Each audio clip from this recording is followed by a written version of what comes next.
ఏమైనా తప్పులుంటే పెద్దవారి కింద మీరు చెప్పొచ్చు, అసెంబ్లీకి రావచ్చు, అసెంబ్లీకి వచ్చి మా ప్రభుత్వంలో తప్పులుంటే సలహాలు ఇవ్వచ్చు, మా ప్రభుత్వాన్ని నిలదీయొచ్చు అంటూ కూడా అనేక సందర్భాల్లో కేసీఆర్ ని ఉద్దేశించి సీఎం రేవంత్ రెడ్డి వ్యాఖ్యలు చేయడం జరిగింది. కానీ ఎక్కడా కూడా కేసీఆర్ వచ్చి చర్చలు పెట్టడం గానీ, ఈ రెండేళ్లలో మాట్లాడడం గానీ, ఈ రెండేళ్లలో ఇటు రేవంత్ రెడ్డికి సమాధానం చెప్పడమే గానీ, లేకపోతే ప్రజల తరపున నిలదీయడమే గానీ ఎక్కడా చేయలేదు. ఏ రోజు అసెంబ్లీకి రాలేదు. వచ్చినా కేవలం హాజరు పట్టిక కోసం వచ్చి ఏదో తూతు మంత్రంగా వచ్చి కాసేపు వెళ్ళిపోవడం తప్ప ఏ రోజు కూడా ప్రశ్నోత్తరాల సమయంలో గానీ ఆయన ఎక్కడా లేవనెత్తిన అంశాలు లేవు.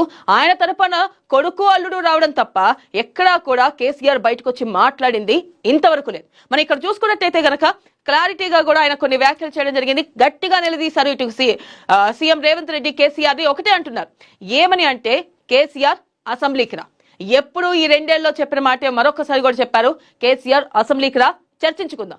ముఖాముఖి అంటే ముఖం చాటేసేది నువ్వు. ఎవరి గురించి ఆయన క్లారిటీగా చెప్పడం జరిగింది. ముఖాముఖి అంటే ముఖం చాటేసేది నువ్వు అని చెప్పి ఆయన క్లారిటీగా చెప్పారు. అలాగే చంద్రబాబు అసలు శిష్యుడు కేసీఆర్ అంటూ కూడా ఇటు ఘాటైన వ్యాఖ్యలు చేశారు.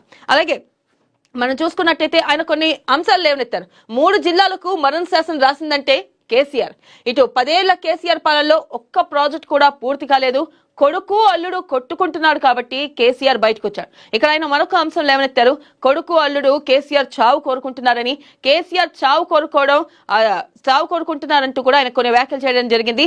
అలాగే ఆయన ఇక్కడ మరొక వ్యాఖ్య అన్నారు, కేసీఆర్ ఎప్పుడూ బాగుండాలి, ఆరోగ్యంగా ఉండాలి అంటూ కూడా ఇటు రేవంత్ రెడ్డి కొన్ని వ్యాఖ్యలు చేశారు. అయితే ప్రథమంగా చూసుకున్నట్టయితే గనక నిన్న ఏదైతే కేసీఆర్ లేవనెత్తిన అంశాలే గాని, దానికి దీటైన కౌంటరే గాని, ఏదైతే ఈ 10 ఏళ్ల పాలనలో మీరేం చేశారు, అసెంబ్లీకి రండి మాట్లాడుకుందాం, అసెంబ్లీకి రండి చర్చించుకుందాం. మరి కేసీఆర్ నిజంగానే అసెంబ్లీకి వెళ్తారా? ఒకవేళ అసెంబ్లీకి వెళ్తే ఈ విషయాలపై మాట్లాడతారా?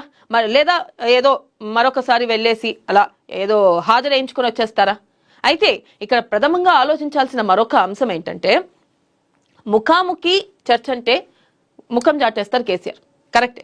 అనేక సందర్భాల్లో సీఎం రేవంత్ రెడ్డి పిలవడం, ఈయన రాకపోవడం, అనేక సందర్భాల్లో చర్చించుకుందాం రండి, మాట్లాడుకుందాం రండి, అసెంబ్లీలో ఈ ప్రజా సమస్యలపై ఎక్కడా కూడా ఎవరికి ఎవరు అంటే కక్ష ఉండదు, పర్సనల్ అంశాలు ఏం మాట్లాడుకోరు. కానీ ఇక్కడ ప్రజా అంశాలపై క్షేత్రస్థాయిలో మాట్లాడుకునేటప్పుడు ప్రజాక్షేత్రంలోకి వచ్చి ప్రజల ముందు మాట్లాడారు.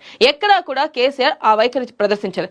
ఎప్పుడు కేసీఆర్ ని రమ్మన్నా ఇటు కేటీఆర్ గాని లేకపోతే హరీష్ గాని మాట్లాడతారు, కానీ కేసీఆర్ బయటకు వచ్చి మాట్లాడింది లేదు. ఇక్కడ మరొక అంశం చూసుకున్నట్టయితే కేసీఆర్ క్లారిటీగా చెప్తున్నారు, ఒకవేళ కనుక ఈ సమస్య లేకపోతే 2 ఏళ్ల పాలన బాగుంటే నేను రాకపోయేవాడిని అన్నారు. అంటే ఇప్పుడు కూడా వస్తారా లేదా తూతు మంత్రంగా